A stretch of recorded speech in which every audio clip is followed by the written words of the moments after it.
This is how to create a stretchy bind off for a head warmer, for example. So we've got as much knitting done as we want here. So in this case, 4 inches. So I've measured that.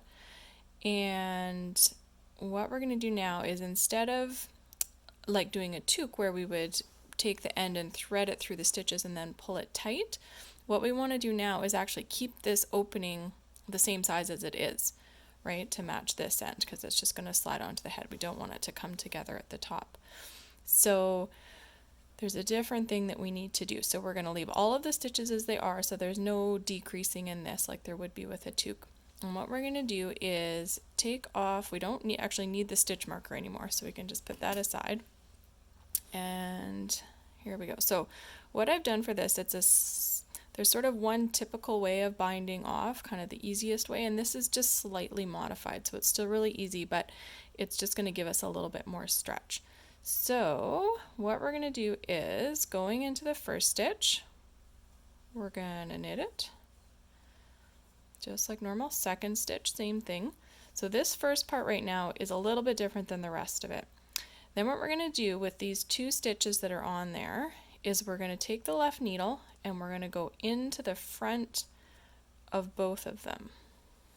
Okay, so I've got both needles in those 2 stitches, and then just as it is, now it sort of looks like it's set up to knit, so that's what we're going to do. We're just going to wrap the yarn just like we would to knit, and then we're going to pull both of those stitches off, ending up with just 1.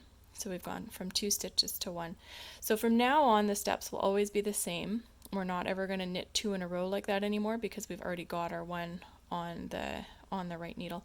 So now we're going to go ahead and knit the next one, and then same thing again. Take that left needle, go into the 2 on the right, and then just wrap the yarn and knit them off. I'm going to do a few more so you can see what happens here. In through the front, wrap it, and knit.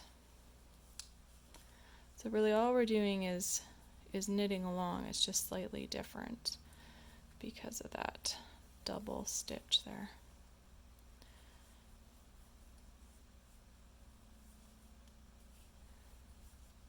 Okay, so that'll be enough just to show you.